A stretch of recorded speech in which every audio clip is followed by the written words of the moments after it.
vậy min online là ra cả cái bom mi sao stake gần thì là junior no permati mi pitu he bom mi se min online cái statement cái gì lo suci akal liu statement akan achiu kan na cho abde phama nai kan cho về bên tụi India dòng hết khát thiểm se là chú cha chúng căn mạ lấy ni vậy kể có ruộng mi cho team of này đinh hin căn chúa khó xí xí chân mi long hai adu tu pol ni hin vậy ram dang pol team of này đinh hin căn chúa khó xí xí chân căn mạ khác vậy kể anh căn team công hả căn mạ là căn mạ dòng he kể thiếu căn chúa tất cả hin vậy kể opposition attack hàng căn city hin irot là win vacancy châu dạ bên tụ kinh vậy kì riêng căn chuẩn nào chú ni hình địa căn tuần cho mà mi ni hình địa international politics geopolitics til ông akal cho mà chú city ka trong bao nhiêu chip cái vấn đề anti mình online cái là cho mình online đâu mi politics mình online đâu mi politics cắt lấy cầm nó chân thì kan tha der ngai chu kan mal kam makan lo ro to abana bi a NUG ki kan mani do ko recognize kan to lo chu kan mani recognize to lo mi kha ram dang ni recognize ben to ti ka anga lo la ke he ti du mi cha chu cha chen kha be phang te ka vậy cái lạc than te lại anh hùng lấy conclusion của tôi thì cả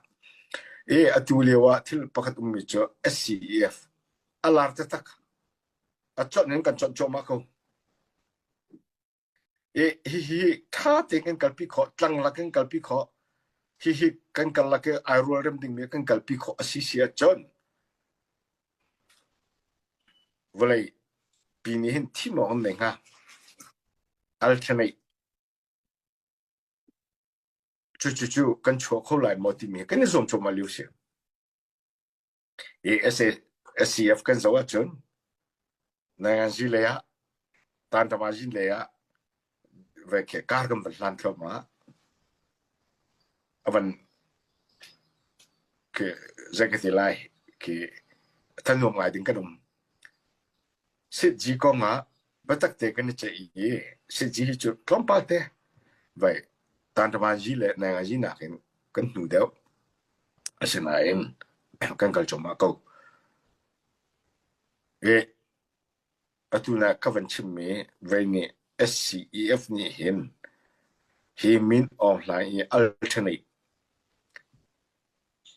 min online adu lo min online ni zai man cho pi kholai lo chu cha chun tia team na ding adang team ding adang ma kan chua khó xí xí chơn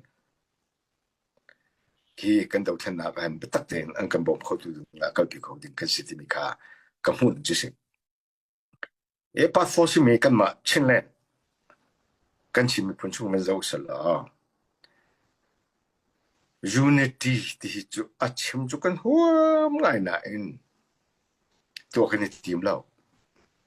unity tua kan du ding à chun kan comfort zone nên chua kan hao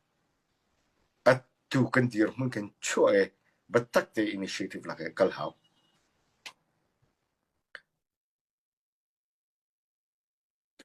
chon khatale kama banchim ka du mi cho ke atua Chinland Council kan bandia hi Chinland Council hi kan chin mi in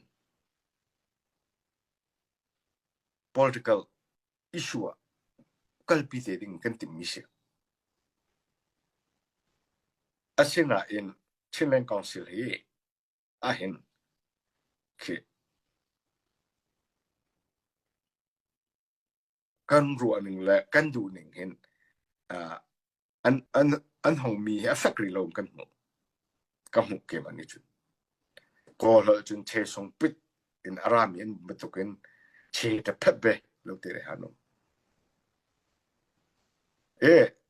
chuti I Asia kanchun ke antir hunza tinungai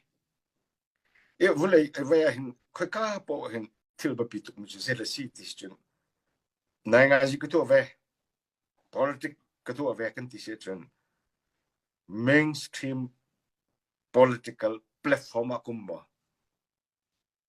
mainstream political sinmit akum ve mo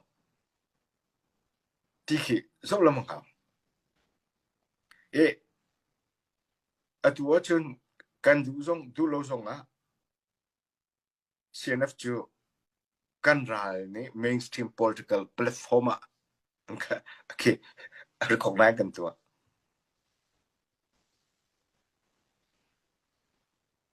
le ikazona funchim kudu mite chu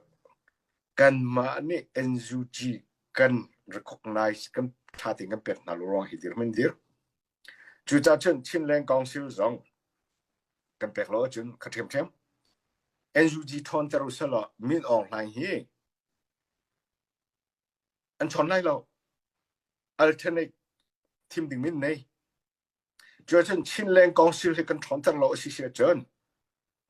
vậy mainstream political platform akai kholai lo chu cha chen an team ding mi chu du lo zong a khabon ke CNF chung chung khasala ha CNF ni kan ruan ni selo kha atu zong a hin mainstream political platform ve tung lo in politic lente anichali be lukha anitim veteka ni kan ton choma mi kan bu mi chu te chu sako be in kan lu I politic kan chala che azai ma kan mulai lo ne piro du po okay nar phovi chuk chok tweeding men chu achun kan chu na nga chu cha chen adom ro na ga chim ku du mi chu se number 1 Mino hai zong nangan ji ya si ji ya hi atu liao te hen azai ke a chengmim lo atu khole lo international geopolitics atu liao chu ai nin ta tak liao sela hi a hen kan ma zong ne phim kurting kal ha anti mino hai group pol zong a tha ting kan ru hao mi pi si se ramdang min hani hen alternate an kan team kho nak tinga chu dir hun kan dir kho nak tinga chun kan chin le kan chimi pun atu le ban tuk dau then nak chu ki mainstream political platform chung in long a hen ne pi ro hen effective ten hay ne to kholai len te na chal kholai ke in nu le in ka poklet in ka thalong pun pai ne lu a chen a chung kan he nang ma tu kan ve na nar pon ni vi lai nan du na pon shui na lai zem nan pan lai lo chu cha chen ke fact tu hin atua kan tim choma mi kalpi kan tim choma mi hen ke lungro tin kal na so lo chu platform to ru chen atu bantu ke mainstream political platform an kan kholai effectively then nanga ji kan ka sa ko velai timi kha chimbuin ka bia ka dong tar ka lom tok